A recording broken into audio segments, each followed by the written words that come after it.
Hi, Agnes.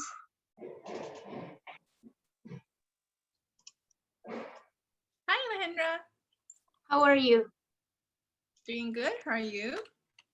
I'm doing good too. I'm really happy today. I adopted a cat recently. Ah, that's nice. Yes.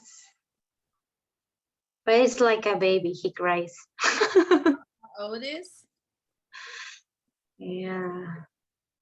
He has 2 months. So Oh, it's really tiny. I adopted mine when he was 10 months old, I think. Mm. Yeah, but you know, Yeah. the Here the it young. is. Could you see him? Ah, yeah, hello.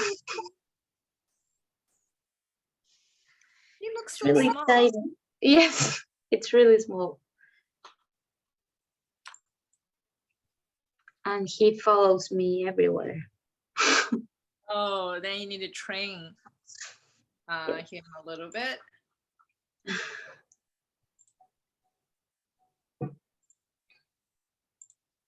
Okay. How was your Easter weekend? It was nice. That day I adopted him. So it Oh, was so he's a gift. yes, it was gift.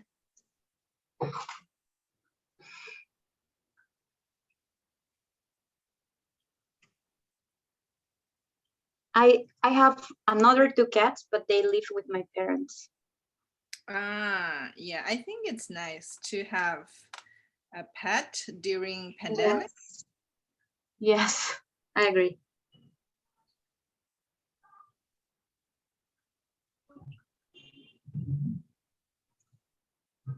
Yeah, because I live by myself, so Yes, me too. having What's your having name?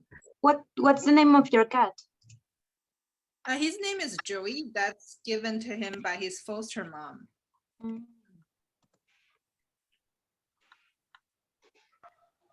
Hello, Agnes. Hello, Ali. Hello.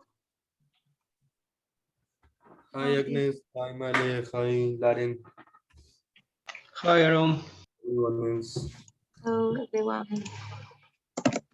Hey, Lily.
Okay, so it's 8:10 and let's get started.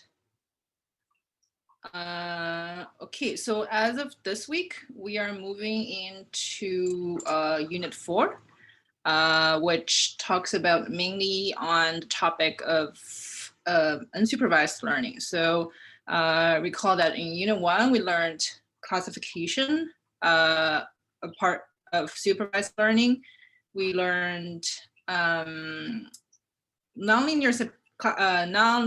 classification as well as regression in Unit 2, also part of supervised learning. And then in Unit 3, we dedicated to the topic of neural networks, but mainly because those are labeled data sets. So it's still in the area of supervised learning. Now, starting from this week, we are going to talk about unsupervised learning.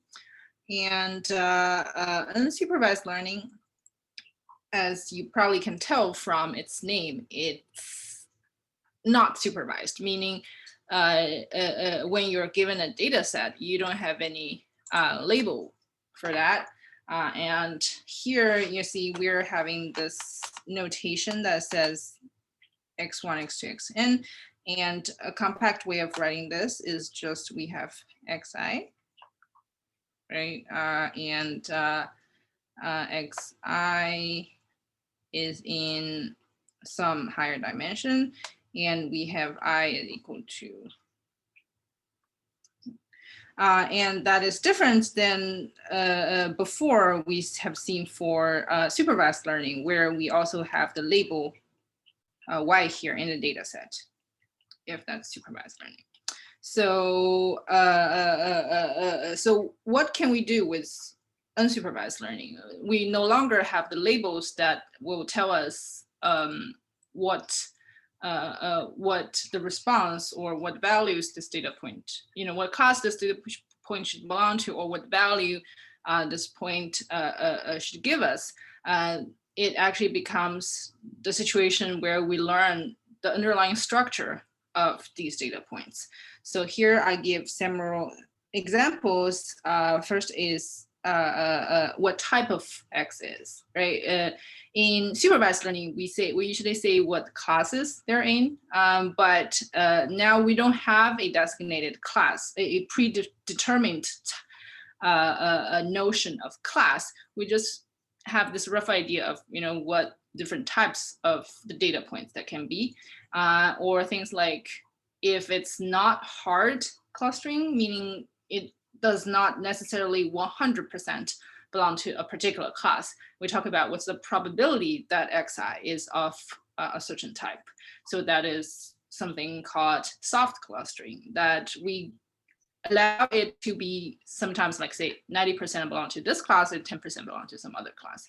And then aside from this clustering thing, which is one of the most significant task in unsupervised learning, the other one is called dimension reduction. So we try to learn some lower dimension representation of a data point so that its own representation is denoised. It gets rid of some information that is not particularly useful when we want to learn, for example, the type of xi's. So I think in this unit, we're going to talk about these methods. One is the k-means, which is part of the hard clustering algorithm. We're also going to learn the EM algorithm, which is short for expectation maximization algorithm, and it's a type of the soft clustering algorithm. I think you guys have seen PCA in the previous projects, right? It stands for principal component analysis, and it tries to project the data onto the dimensions, onto the basis, ranking from the highest variance to the lowest variance. And if we're only looking at top 5 or top, say 90% of the variance of these data points, then we are no longer in the dimension of RD, we're in a smaller dimension. So that achieves the dimension reduction aspect of something we talk about. These are some of the things that are going to be covered. I think there are some details about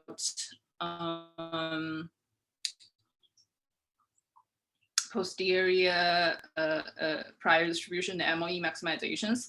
And these are the topics you probably have learned in the probability course, but we are going to see some application of these concepts in the EM algorithm, but I'm not going to spend time dedicated in talking about these concepts. So if you need some refreshment, I think you should go back to the probability course and refresh yourself. And I think there are also some lectures about this as well. So without spend too much time on this, I'm going to jump into the first algorithm we have for the hard clustering, which is called K-means. So the K-means algorithm is a pretty intuitive algorithm. So let's say we have some data points here that when I say those are, maybe I shouldn't use plus negative, so we know it's not clustering. Let's just use different colors. Or maybe not even different colors here. Let's say I have some data points are given to me like this. They're not colors, so I don't know that they belong to different classes, right? My data points come in without labels. But from observation, I can see they probably belong to two different types. One has bigger x1, x2 values. The other type bucket has smaller x1, x2 values. So my goal is to learn this type of separation. And what I do is to, well, I have to say first, why do we actually use the K-means algorithm? It turns out if we want to learn this separation so that, you know, the data points belong to one cluster, for example, here, and then there's another cluster here. If you want to learn this kind of optimized clustering, this turned out to be an NP-hard problem. No matter how small the number of clusters you're facing, here we're only facing 2 clusters, right? No matter how small that is, the problem itself is NP-hard. So it's not analytically solvable. It's intractable, basically. So that's why we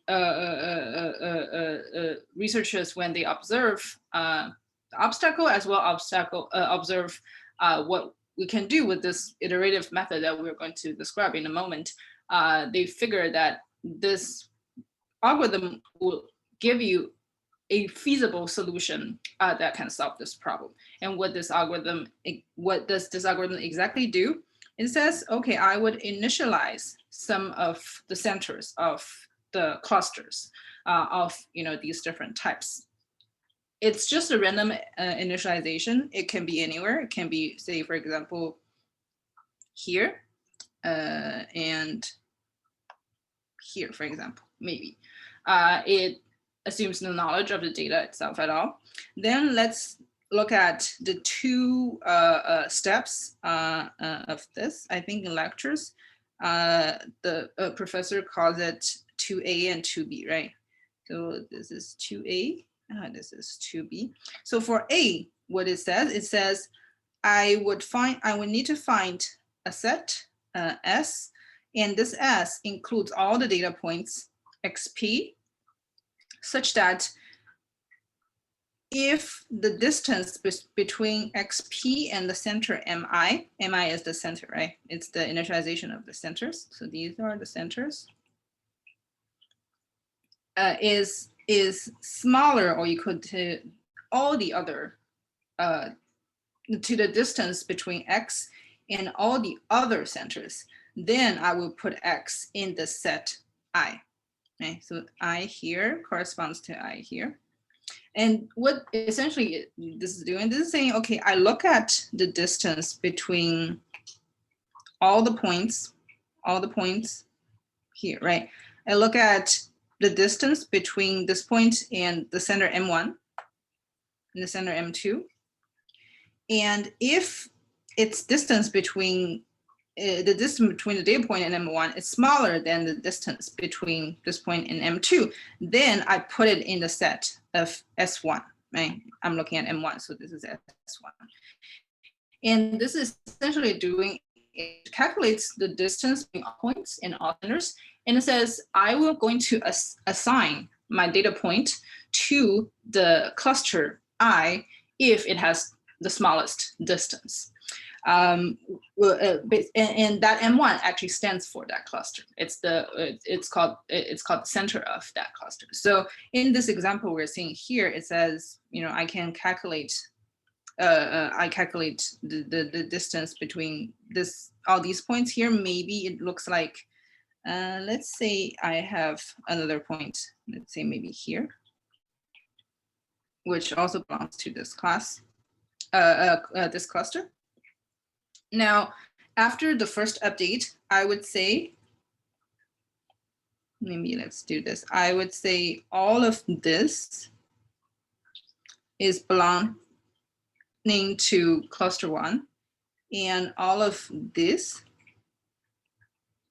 is belonging to cluster 2, right? I just find the distance between the centers and the data points, and I assign them to the cluster where the distance between the center and the data points is the smallest. Now I update the centers. So this is the second step in this iterative methods. Now, since I already have this assignment of all the data points, I look at what is the average number. So the summation of all the x's in this cluster divided by here, this bar means the cardinality of the set, right? It means how many points are actually in the set. So I look at the average number of all dimensions based on all the data points in this cluster. So for example, for this cluster, this center point might be here. And for the reddish center class, it might be here, right? This point sort of influenced this red shaded class to going to the lower left corner a little bit. So then that's the new center R's. So once we calculate the new centers, this is called the update step. We update where the center is. Now, once we update where the center is, we can get rid of the old centers. And we have now M1 here and M2 here. Okay, now if the algorithm hasn't converged yet, we'll just repeat these two steps over and over again. So we'll go back to 2A. Again, we look at the distance between all the data points and all the centers, and we assign each data point to the cluster whose distance between the center itself and this data point is the smallest. Again, we can look at this example. All the points that are in the yellow area is obviously having smaller distance with center M1. But now here, it might be a little hard to tell, but let's assume that, we can take a look at here. So this is the distance between this point to M1 and to M2, right? So if now this distance here between this point to M1 is smaller, we would update the S1 set, right? We'll say, okay, because the distance between this data point to M1 is smaller, we will no longer say it is in S1. We'll actually say it is in S2. All the points in the red shaded area still has smaller distance to M2, so that doesn't change. And that is the second assignment update step. And now, since we have changed the assignment to the M1, the cluster represented by the center M1, we need to update the center again, right? So now M1 is no longer this red point here. And it will also be dragged a little bit to here because this outlier data point here. So now this becomes the new the new center, the new assignment and the center of cluster 1. And since S2 doesn't change, so cluster, and also since cluster 2, we have that data, we have that point removed from S2, its center also gets updated, right? So we only have S2 looking like this. So now the center point is going to be more in the middle of all these data points. And now if we look at some criteria of, whether algorithm converges or not, we say, okay, now this is correct, not correct. This is where no more changes that the algorithm will make, right? Because all the clusters in this area always has smaller distance to the M1 cluster. And all the data points here is going to have smaller distance to the M2 center rather than M1 center. So we will no longer make any changes to the S1 and S2. So we no longer make any changes to M1 and M2. So that's when the algorithm stops. And ultimately this gives us a way to cluster these data points into 2 clusters. Now, a few things I want to bring up here is, first, this example I'm giving here is a pretty clean separation of 2 clusters, right? There is usually the case in practice, you don't have that clean separation. So you would have data points that are lying around, for example, like here. So it's possible that you would not get a clean clustering like what we see here. And ultimately, you have no idea knowing whether you're clustering, I would say, quote unquote, correct or not, because you don't have a label. You don't really know whether they do belong to different clusters or they do not belong to different clusters. It's more like we're learning a possible structure of the data points itself. And here we are only looking at 2-dimension data, so you can plot it. You can look at the distribution of the data points. In reality, you work with much higher dimension data, so it will be hard for you to actually visualize in space where these data points belong. So nevertheless, the clustering algorithm still is very useful. I would just say heads up that you probably wouldn't expect such clean learnable result. Now, the second thing is, how would you determine the number of clusters? Now, here we say we're just getting lucky, right? We say that the data points kind of look like they have 2 different types. So we said, okay, we will initialize our clustering algorithm with 2 clusters, and we'll go on to learn these 2 clusters. In reality, when you wouldn't be able to observe the data structure in space, how would you determine the number of clusters? We will talk about that a little bit later. So these are some of the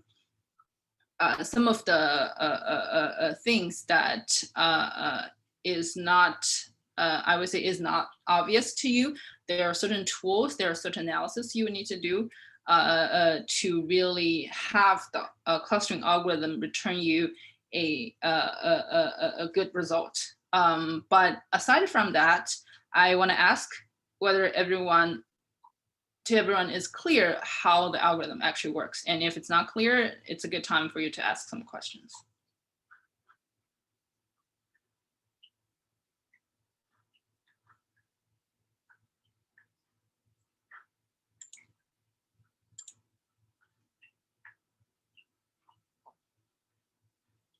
Okay, if I don't see any questions, so now I want to have you guys to answer these 2 questions, or just not answer, maybe just to discuss on this.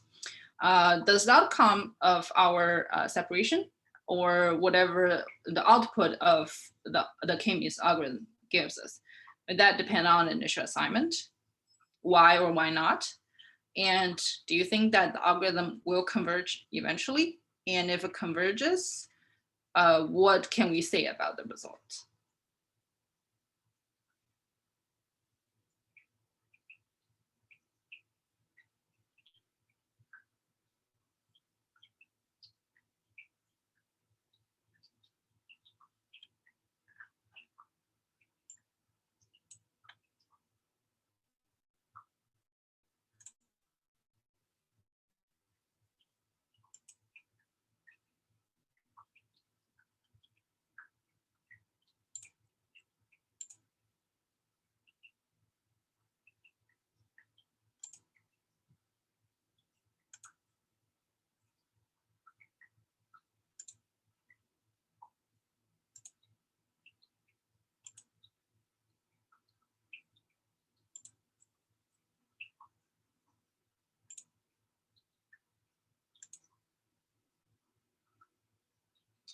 Anyone wants to give this a try? You know, you don't have to, you can just give, you know, any opinion. I'm not asking for like a correct answer. It's more like a discussion.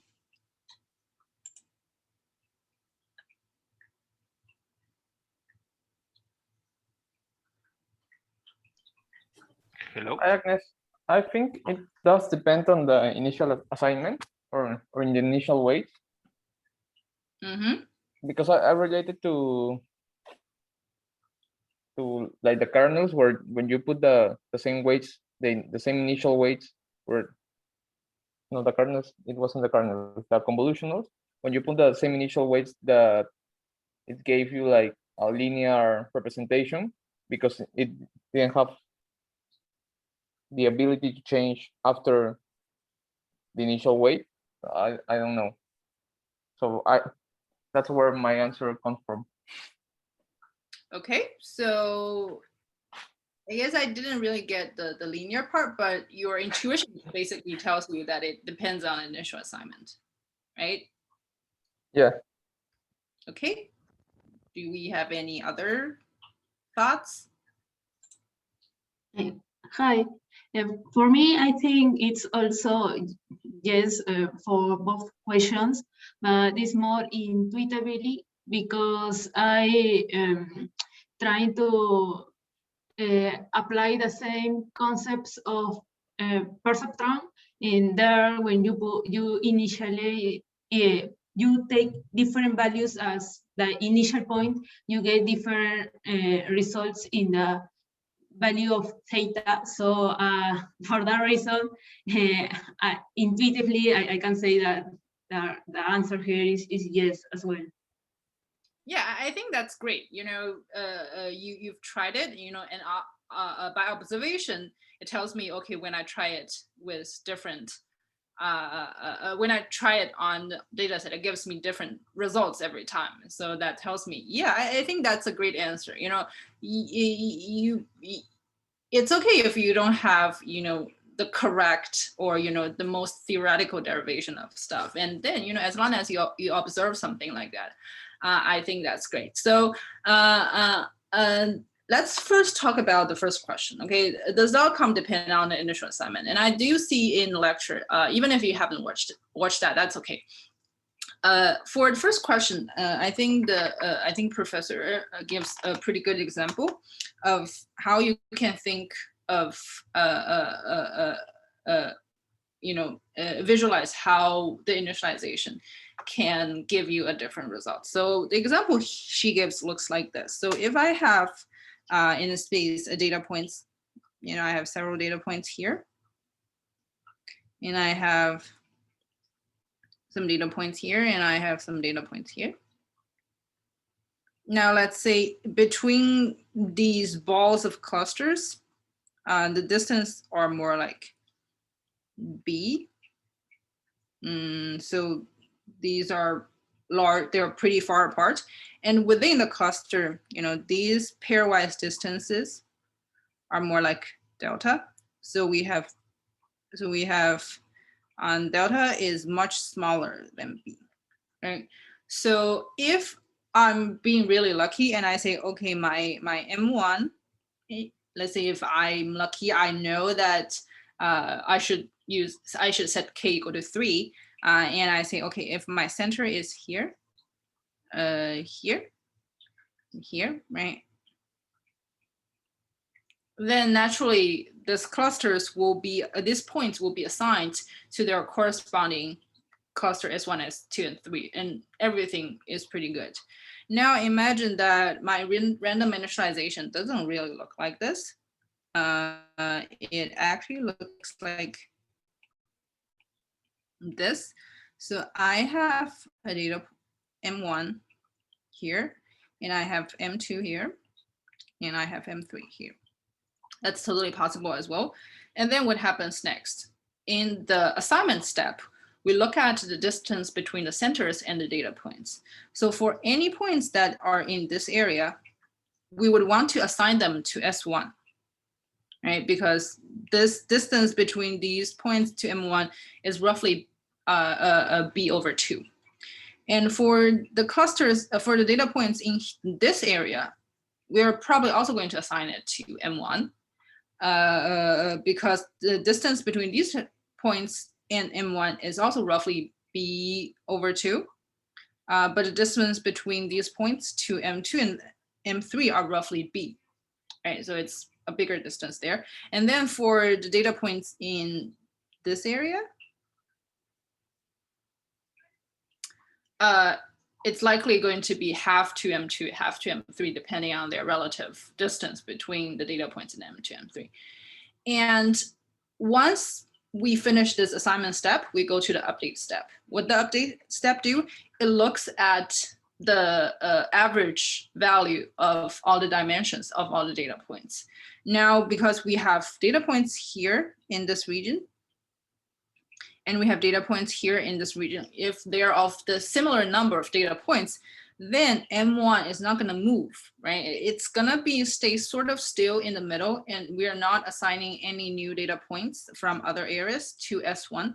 So M1 is probably going to stay still here, and M2 and M3 is probably also going to stay still there, right? It might be moved into this area a little bit, but roughly it will still be along this, in this general region here. And now, since the assignment doesn't change, and now since the center doesn't change that much, the assignment intuitively wouldn't change that much either. And so the algorithm will actually converge because there are no more changes in the centers and there are no more changes in the assignment.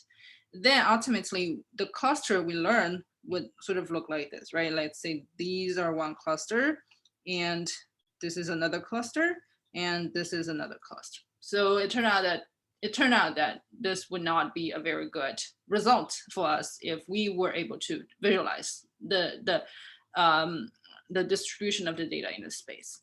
So this actually tells you that k-means clustering algorithm is an algorithm that is highly dependent on the initial assignment, on the initialization of the centers of your algorithm. So there are different ways to remedy this. One thing that you might hear, and you might also see in a lot of the statistical machine learning packages, that they will ask you, do you want to do a warm start or not? So the warm start, or sometimes they don't call it warm start, but sometimes they call it warm start. Basically what it does is it wants to try several different initial assignments and wants to find the one that gives you the best result. How do we know it's the best result? Again, as we said, we don't know, we don't have the labels, so we don't know what is the correct way of clustering. By saying what's the best result, it actually looks at the variance of the data points in these areas, in each cluster.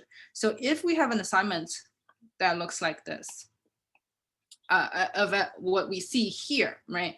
We can see that the variance or the cost, meaning the distance between these data points to the center, is roughly of order B, right? Like if we have n data points, then that's NB, but roughly it's of order B, right? However, if going back to the previous initialization, if we have M1, here, M2 here, M3 here, then we have each data point assigning to the cluster, sort of hold within that region itself, then we'll get of the total distance or the total cost in the order of delta. Right? And we know that delta is much smaller than beta. So we know that initialization, that first initialization, is better than the initialization that we observed here. Now, that is one way of trying to remedy this problem of how to initialize the centers. If you do want to apply this to your own data sets and to your own project, I think it's important that you would try a different initialization. And as Cynthia said, she observed that it's different, and it's actually a good thing that you observe that it's different and you try it several times, even if you're just applying the same exact algorithm, but you might get different results, and you want to pick one that gives you the best result. Okay, now she also said that for the second question, it is yes. But this might not be exactly clear to you.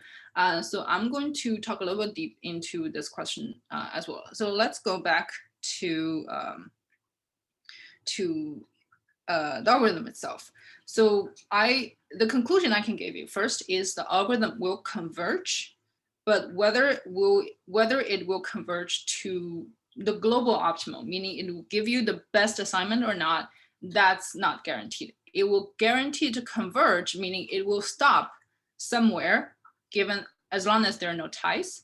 As long as there are no ties, the algorithm will converge, but it doesn't necessarily converge to the best possible solution. And let's try to understand why it does converge optimally. And that is because in each of the iteration you make, it's making updates, it's making improvements.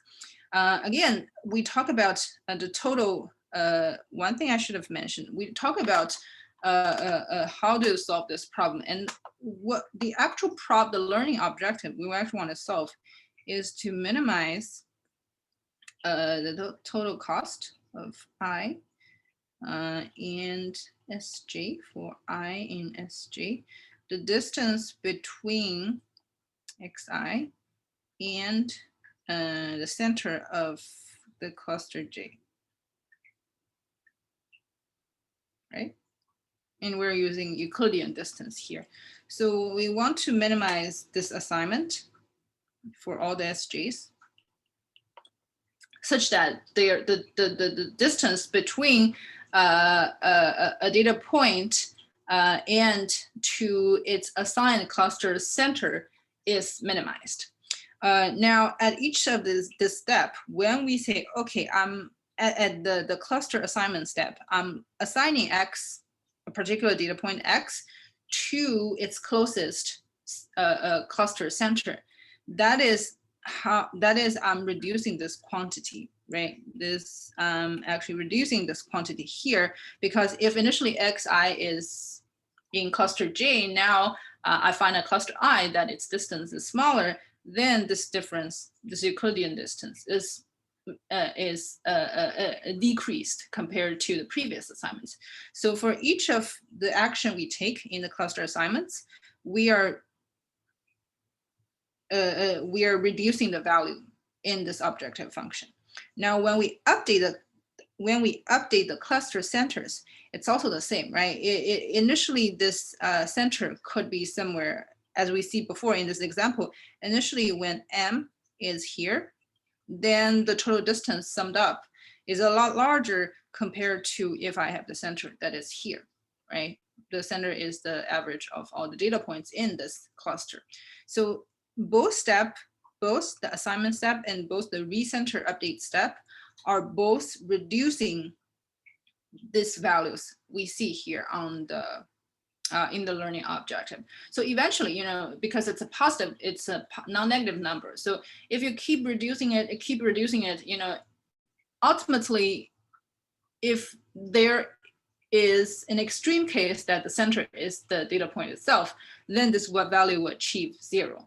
But if not, this will just keep reducing and decreasing and decreasing. But ultimately, because it's non-negative, it has to stop somewhere. So that's how we know that this algorithm is going to converge. It's going to stop. It's going to know it will be at a stage that no more updates can be made. So the algorithm itself will converge. However, as we talked about, depending on your different randomization of the centers, it might not converge to the global optimum. It might not converge to the best possible assignment of the data points. So so bear that in mind. Okay. So now, since I asked that we don't have any problems with the algorithm, by the way, right now would be a good time if you still have any questions about the algorithm. If not, I am going to move you guys into doing this coding exercise, I think. Let me see, what do I do? Yes, so I will let you guys to get into the breakout rooms and do this coding exercise. If you don't have the I think I have, I asked Alejandra to share the coding script with you. Let me see. So basically it's only one file. It's called kmeans.py. Actually, let me share my screen here.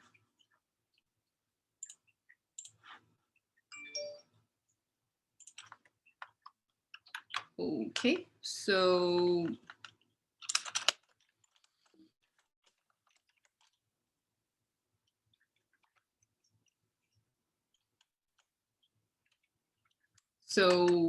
what you see is I implemented a k-means class that that will try to do this algorithm. It has methods. It has a assign method, which tries to achieve the update assignment step. And it also has this method called recenter, which corresponds to 2B, the recenter step that we talked about. And it also has this fit method, which takes in a data set X, right, on this line. It takes in a data set X, and it tries to fit, meaning it tries to learn different clusters. Now, when you initialize this, when you initialize an instance of this class, you need to specify the number of clusters, right? How many cluster I want to give to this particular algorithm. That's a that's a hyperparameter, right? That's a hyperparameter, and you can also specify what is the distance measure. We talk about we are using Euclidean distances. So here I'm just using Euclidean distances as the default. And there's also a tolerance, meaning when would my algorithm stop? And what you would need to do is to read through the script and understand what each, what the initialization function does, what the fit function does. And I want you to implement the most important two steps in the k-means clustering algorithm. One is assign, which updates the assignment of the data points. The second is recenter, which updates the center of the algorithm. If you don't, and here is how we run it, right? We simulate some data points. We initialize this instance and give it a n cluster hyperparameter, which I just set it to 2. And once I fit it to my data X, it will give me the assignment result, and I'm just printing it out. It will also generate some plot in your folder as well, so you can take a look as well. So before I invite you guys into the breakout room, here is something different that we're going to do today. Let me go back to the slides.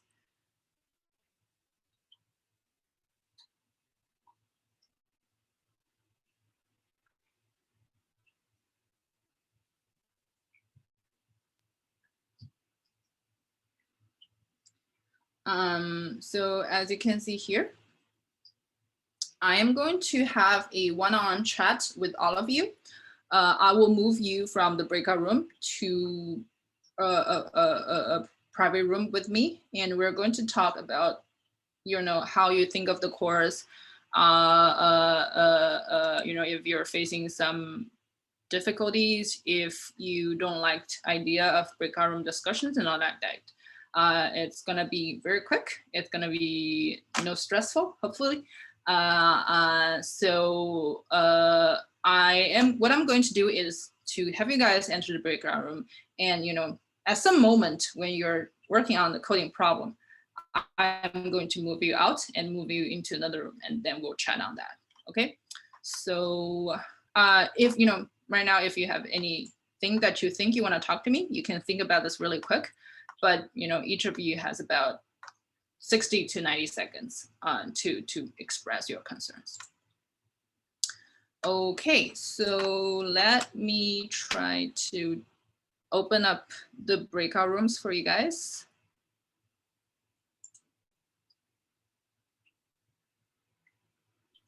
Hi, Agnes. Can you share the code? I think Ale didn't upload it to the Uh, folder. Sure. If you guys don't have the code yet, let me share it again. Thank you. No problem.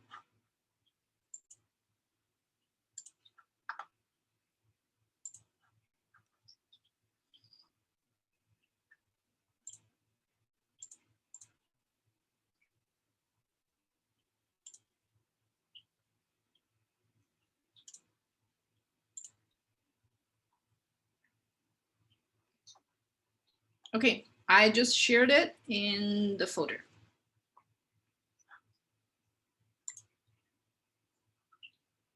Thank you.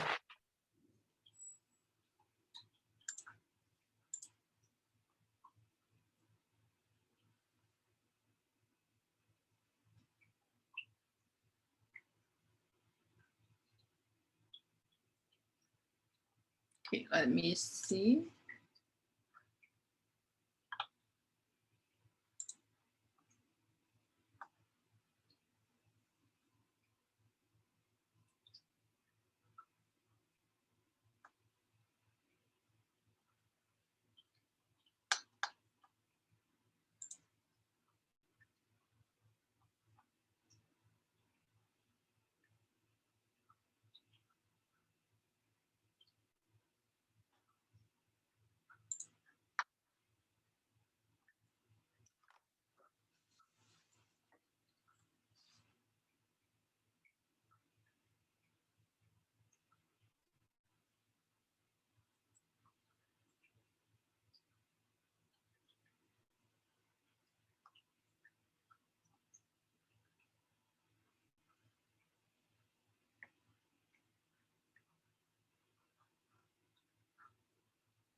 Hello.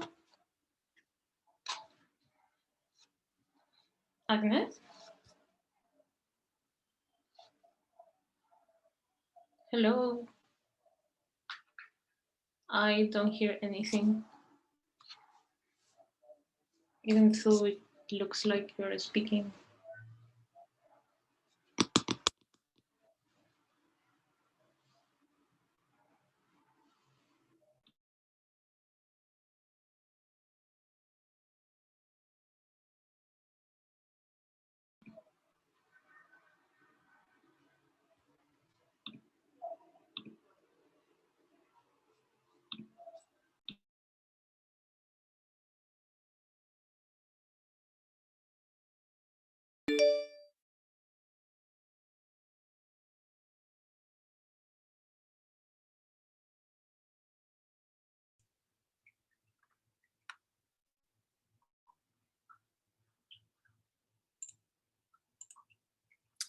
Okay, so I see everyone's back. I don't have, if you haven't, been invited to the breakout room with me personally, that's fine. I only got a chance to talk to a few of you guys because obviously you guys have a lot to share with me. So I'm going to keep doing this for the remaining of the recitations. So I get to learn from you guys a little bit later. I think some of you guys really share a lot of honest with me, and I appreciate that.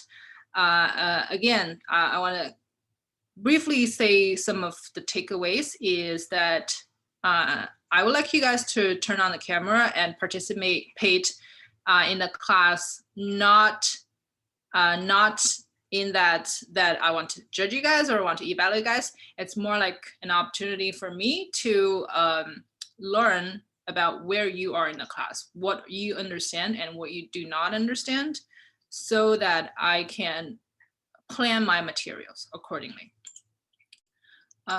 Okay, so again, I only had a chance to talk to a few of you guys, and we're going to do this in the following weeks sequentially as well. So for this coding exercise, I think it's a pretty straightforward exercise. I'm not going to go through the solutions with you. Later, I'm going to send out the solutions. I have Alejandra share that with you guys so that you can see what my implementation looks like. And if you have any questions, you can ask me in next week's recitation. One thing I want to say is that another TA that told me his class, they have some struggle with the Python language, classes particularly, so that he is designing a sort of a coding oriented session to teach his students about classes, about class methods and maybe some list dictionary basic operations in the Python language. And if you think that's the case, you could also let me know, do we want to invest some time to really talk about the language instead of the materials? Again, we have limited time, so you kind of need to weigh what you are more interested in and what you're more interested in spend the time in the recitation learning. Okay, so again, since we don't have time to go through the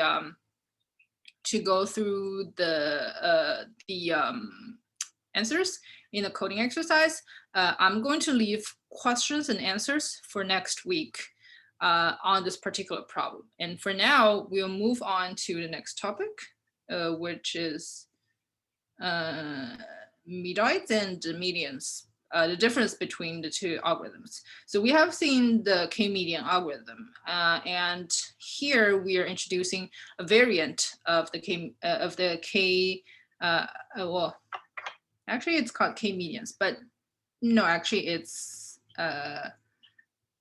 not the median algorithm, it's medoids vs k-means. But again, the median and the mean is kind of okay. I want to talk a little about. So we have these three things. Okay, right?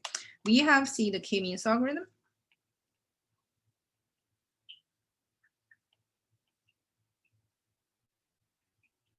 Now we have this concept called k-medians. And we also have the k-medoids.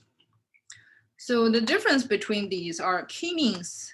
When we do update the centers, you look at, so centers, these are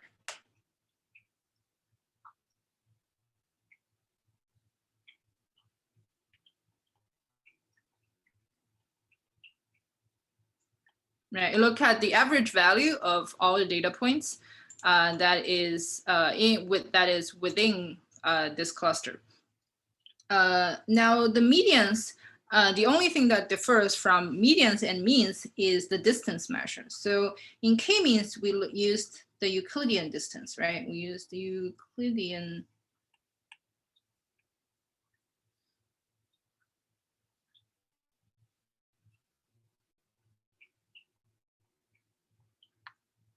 and in k-medians program, that is when we use something called Manhattan distance. In Manhattan distance is basically saying if I have in my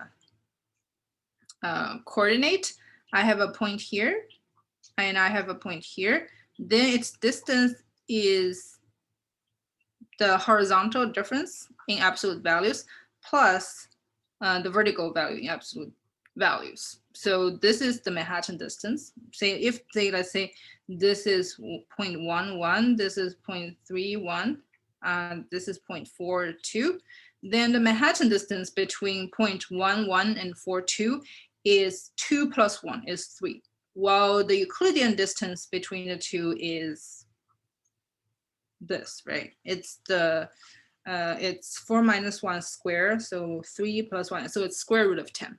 So that's the difference. Now, when we use the Manhattan distance, the center of any assignment is no longer the means of all the assignments of all the data points in this cluster. It's actually the median of all the data points in this cluster. So let me write this. So the center are the medians of all the xi's for I in Sj. Okay, so that's the difference between k-means and k-medians. And finally, we have the k-medoids algorithm, and that differs here in the center update step. It says my center is a point xi that is in Sj such that my summation of my xi, should I say this? Yeah, I'm just going to write this out. So my center is argmin I in Sj such that my summation of Sj for all I in Sj xi is minimized. So it's not the average, it's a particular data point that is in this Sj set such that the total distances on the average distance is between all the data points and that particular data point is minimized. So basically, in other words, it says my center has to be one point in my data set. It cannot be an arbitrary number. It has to be existent in one of as one of the data points in my observed data. And why we would want to do this? I think it is. I'm not going to have you guys to think about this, but basically there are times when taking the average of the data points doesn't make much sense. Think about images. If you just, in Unit 3, we look at how images can be represented as data points, right? We look at each pixel we look at each pixel in the plot, and we say that these numbers are the representation of an image. So when you take average of these image representations, the result you get doesn't make much sense. So when you think of a center, when you think of a cluster, its representation is the center, and the center is something that has no realistic meaning. In some cases, it's not ideal. However, if we are using the k-medoids algorithm, it turns out the center of the cluster is actually a data point. And in this case, it will actually be an image that exists in our data set. And in that case, this center has a realistic meaning, has a practical meaning. And we can say, okay, this is representing a picture, and that picture actually looks like this. So that's why insertion times k-medoids algorithm is preferred, because of its meaningfulness, in the representation of the centers. So again, when we talk about text, if you're taking average representations of text, even if it's one hot vector, right? Like we talk about one hot encoding, if I have two sentences, one is I like dogs, one is I like cats, and I see the vocabulary indices is 0, 1, 2, 3, right? Then for the first sentence, its representation is 1, 1, 1, 0. And then the second representation is 1, 1, 0, 1, right? So this is sentence 1, this is sentence 2. And then if I take an average value of these two, what I get is 1, 1, a half, and a half. And this representation doesn't make any sense, right? Like, what does 1/2 mean in a sentence representation where when it's a one hot encoding thing? So in these times, you would find that k-medoids program is your preferred method, because we want its representation to actually represent a realistic instance of your data. Well, there are certain times that you don't really care. For example, if I'm just looking at a bunch of numbers, then it's okay to use k-means.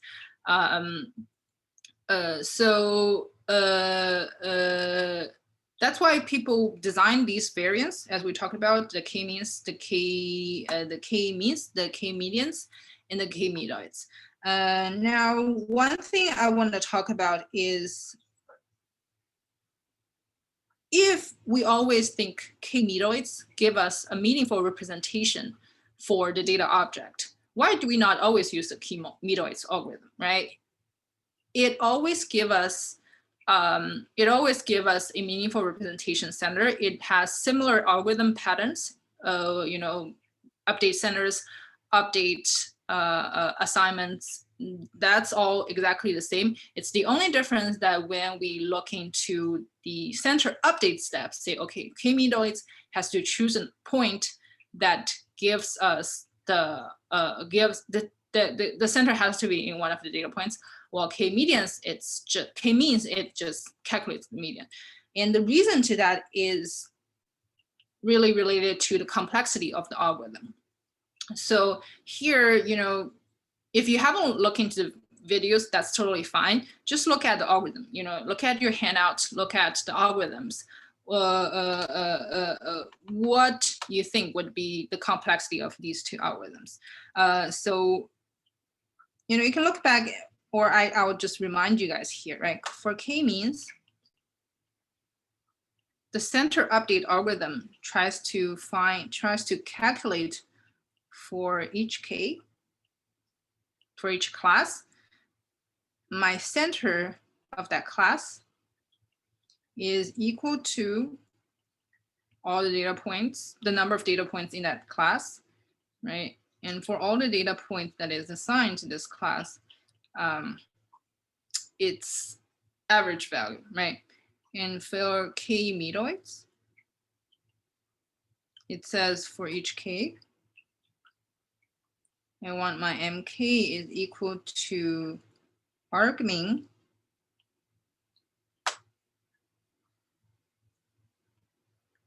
xi in sk such that this value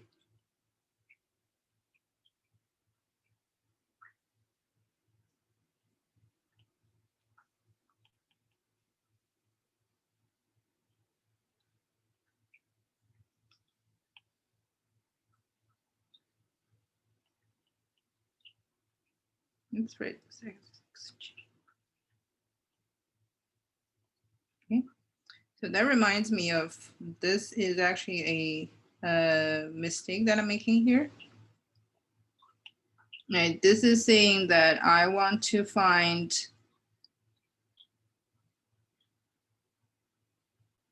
an I prime such that all the data points in this is minimized. Again, let me repeat here so that we're on the same page. The K-medoids problem is trying to find a data point xj such that for all the data points xi in this assignment sk, that is small, the distance between xj and all the xi's is the smallest, right? We're using argument here. So you can think about what is the complexity. I would say you can, for the part where how we update assignment, it actually is the same, right? Once we have the center of the cluster calculated, then calculating the assignment of each data point is the same for k-means and for k-medoids. However, for the centering step, for the recenter update step, these are the difference. While k-means is looking at the average, while k-medoids is solving this, is searching for a data point that this value is minimized. So when you look at these two, do you have any intuition? Again, as I said, totally okay if you don't have a theoretical derivation of the result, but do you have an intuition which one is going to be more expensive than the other? And why do you think so, or why do you not think so? Does anyone want to give this a shot?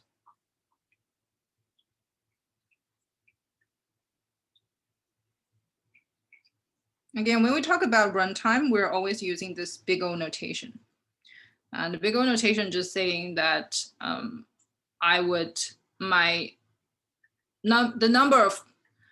number of computation is some function of my data size. My data size is n. So n is my data size. If I repeat it 10n times, that's O of n, right? If I repeat everything O of n squared times, then that's of order O n squared up to a linear constant. So anyone wants to give this a shot or something, or any just intuition? It depends of how many operations the algorithm takes, right? Mm-hmm. Or something like that. Yes. So you want to look at, we don't know how many iterations there are going to be, right? That's data dependent, but you just need to think of within each iteration, how many computations we need to do, right? You can think of, like, for example, we need to do this for each data point, and we have n data points. So n is going to be somehow in this runtime complexity, right? And then we also have k, which is the number of total clusters. Then k is somehow also, if I write this out, it's a function of n and k, right? And if we think the dimension of the axis, the dimension is d, so that is also probably playing a part there.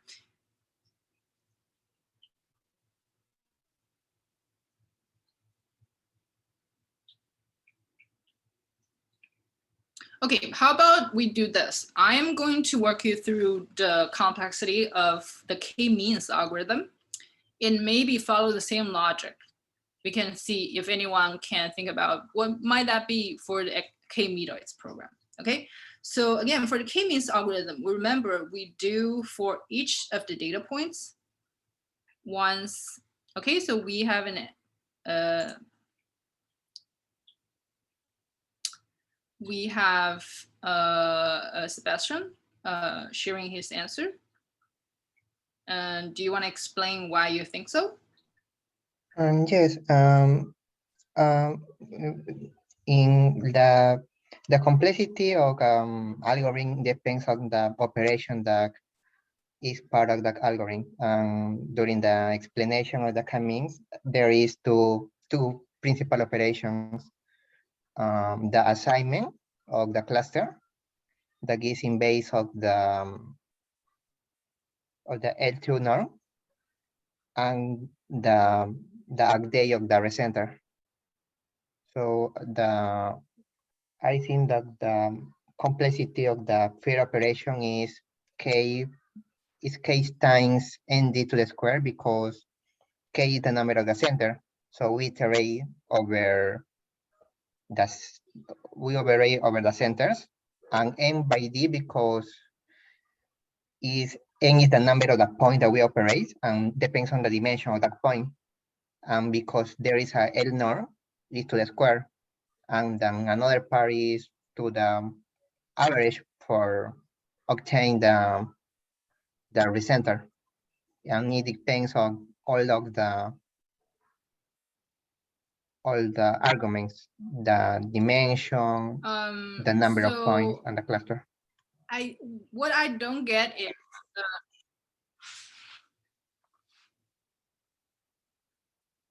yes, keep going. That's my explanation.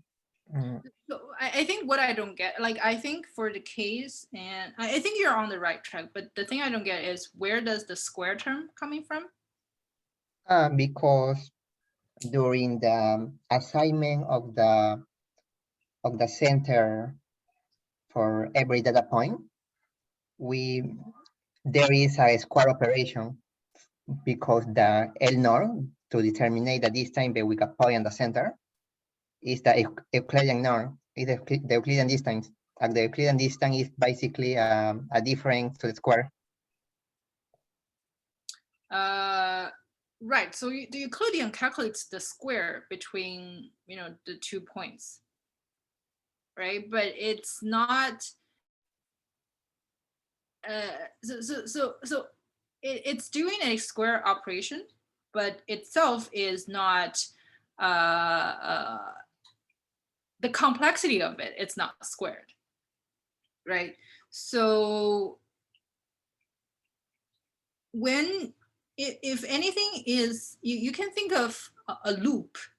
For any loop, if you loop through something, then the length of the loop is that's something you would multiply to this complexity. So first, let me give you the correct answer. The correct answer, I think Sebastian is on the right track. The only thing that I think is a little confusing is the square term. And if you get rid of the square term, the answer he has is exactly correct.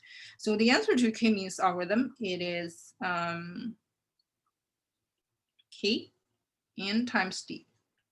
Okay, so n comes from the assignment process. For every data point, we need to calculate its distance, meaning xi minus mj, the norm, right? We need to calculate this. So when we do the subtraction between xi and mj, that is where the d comes into play, right? We need to do this difference calculation for each of the dimension. So for each point, we need to do this thing for each of the dimension d. So that's n times d. And now we need to do it for each. So that's where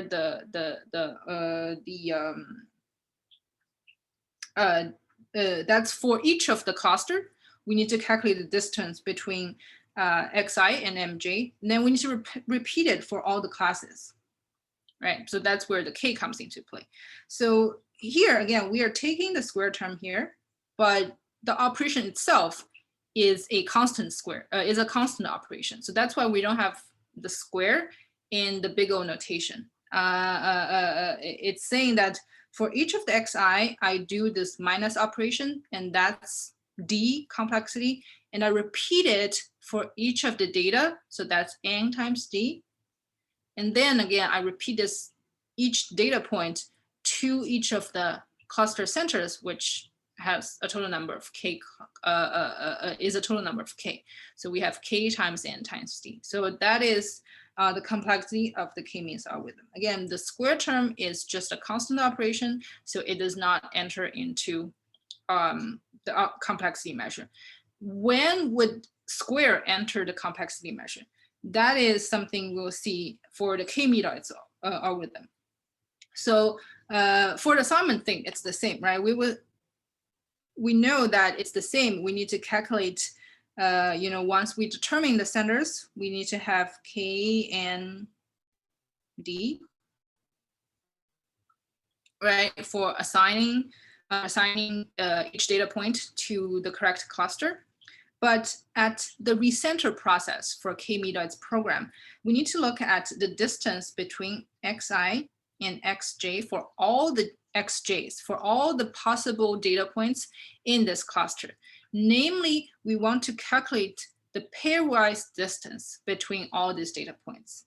So basically we need to calculate, if we have 3 data points, x1, x2, right, we need to calculate the distance not only between x1, x2, but also x1, x3. And we need to calculate x2 to x1 and x2 to x3. And we need to calculate x3 to x1 and x3 to x2. So these kinds of pairwise distance, you can think of this as a nested loop. So it's like saying for I equal to 1, 2, 3, and then for j equal to 1, 2, 3, I need to calc the distance between xi and xj.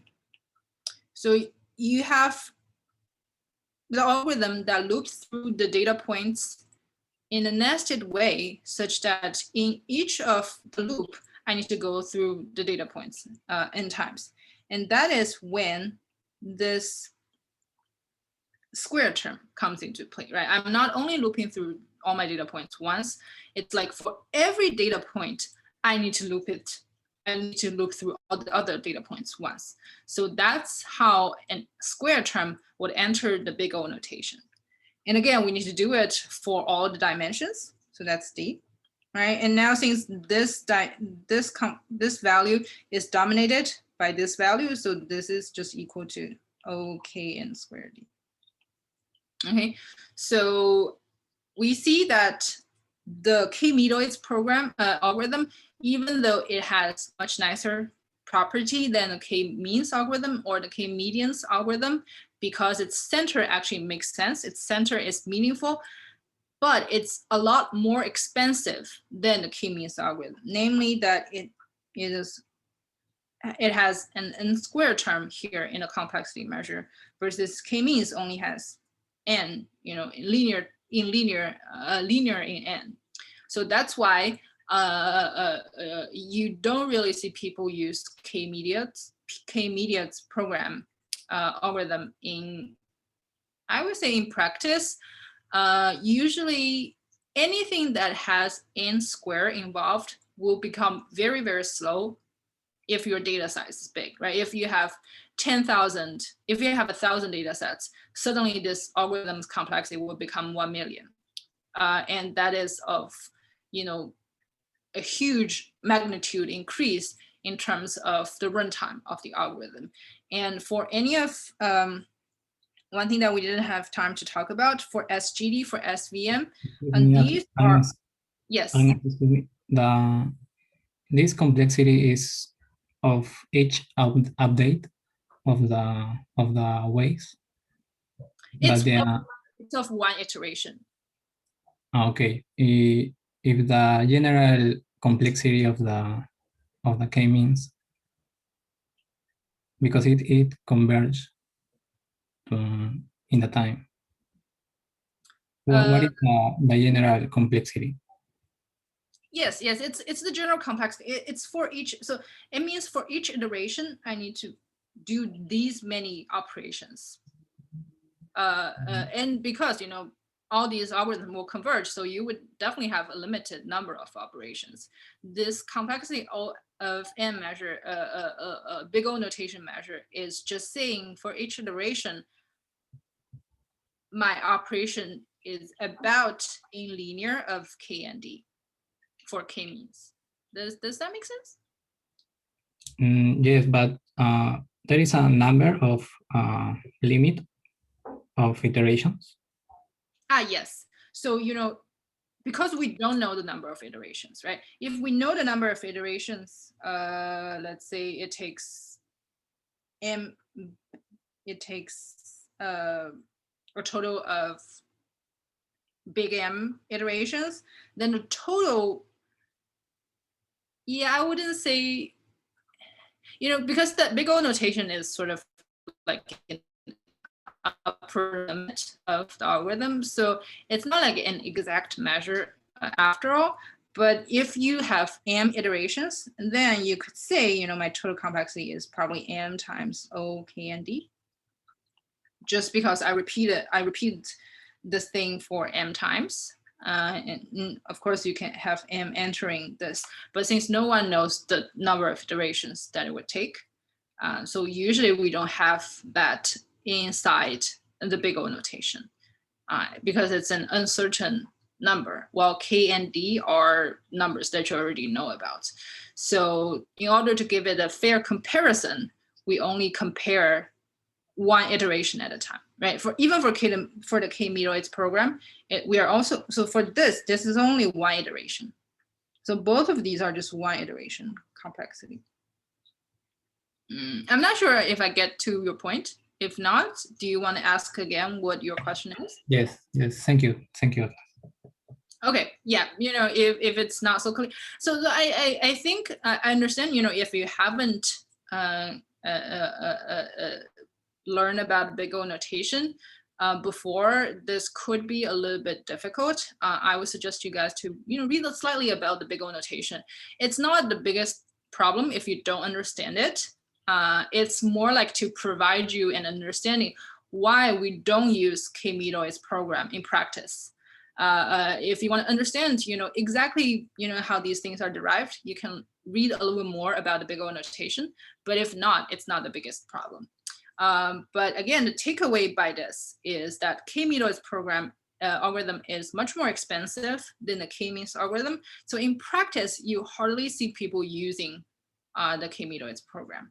But it's, the algorithm itself is important. So you still need to know, what it does, why we're doing this, and what's the intuition behind this. But because of its expensive computation cost, is not used very often. And I want to finalize today's recitation by saying that any algorithm you will see in the future, if you look into their complexity measure and all that stuff, anything that has n squared in the complexity, usually this is something that we don't see very often. Here, I want to talk a little more about this. SGD, this is O of n. There are some other constants here, but it's not O n squared. It's O of n times some other constant.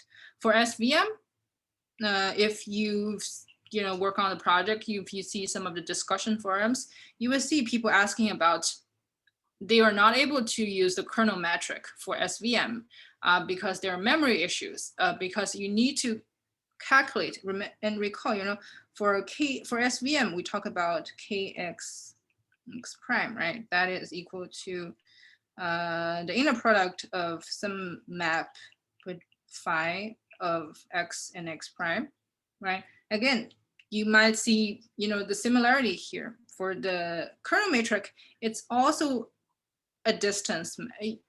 Even if you don't think of a distance measure, at least it's a pairwise calculation between any of the data points, any of the two data points in the data sets.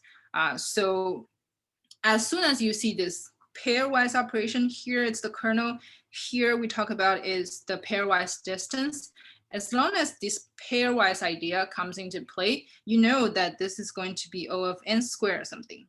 And that's why you never see SVM applied to large data sets, because it's too expensive, because it's really, really slow. And as soon as the data increases, even if the data size just increased slightly, the algorithm will increase in the squared magnitude, which makes this very, very expensive, and people just cannot afford to implement this in their daily in practice. PCA again, I think PCA is also of n squared something. So for small data sets, you can use that, but for large data sets, people usually wouldn't use and the reason for this, by the way, I want to talk about is PCA is you calculate the eigenvalues of XTX, or you need to calculate the eigenvalues for the matrix either X transpose X or XX transpose, because they have the same positive, they have the same real valued eigenvalues. And this matrix multiplication is of cost O(n) squared. No, actually, no. This matrix is of, I think, of ND. Yes, and I think the eigenvalues, wait a second, let me think about this.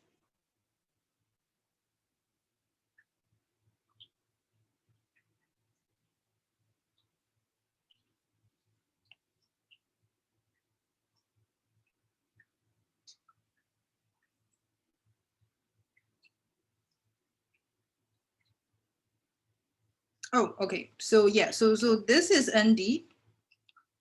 But finding the eigenvalues of this requires taking the inverse of this matrix. So that is either,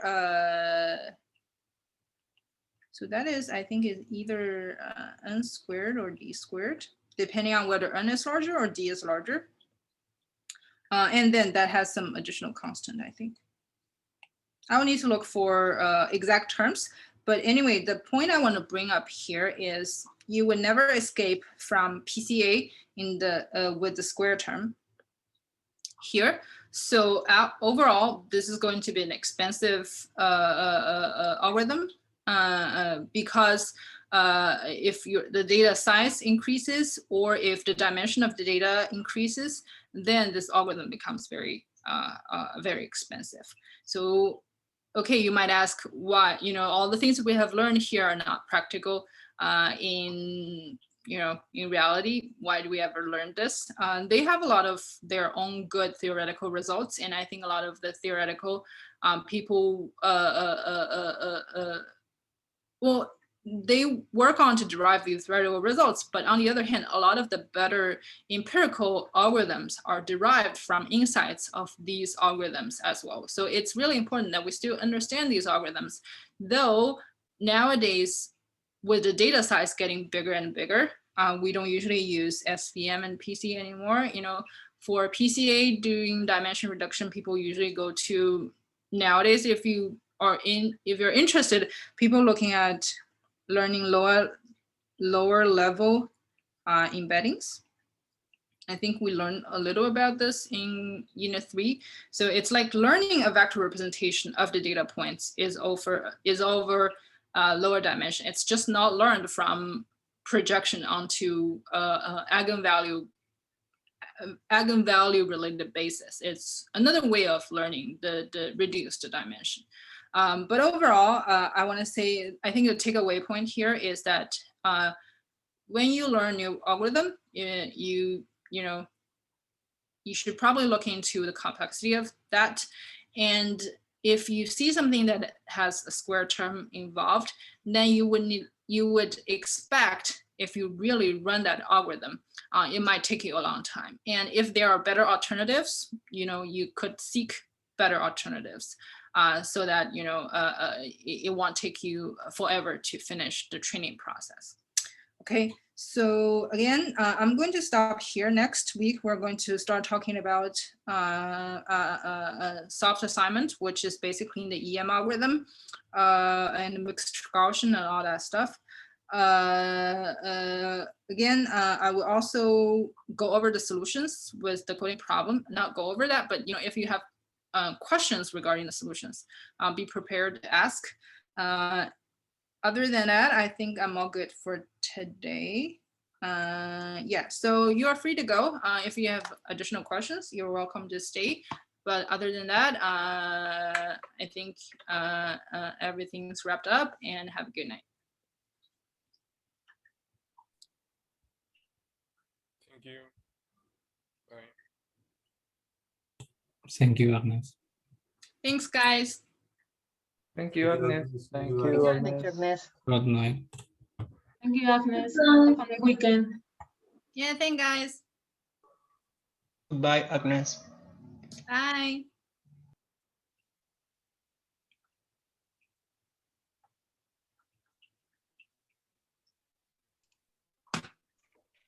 How was the class today?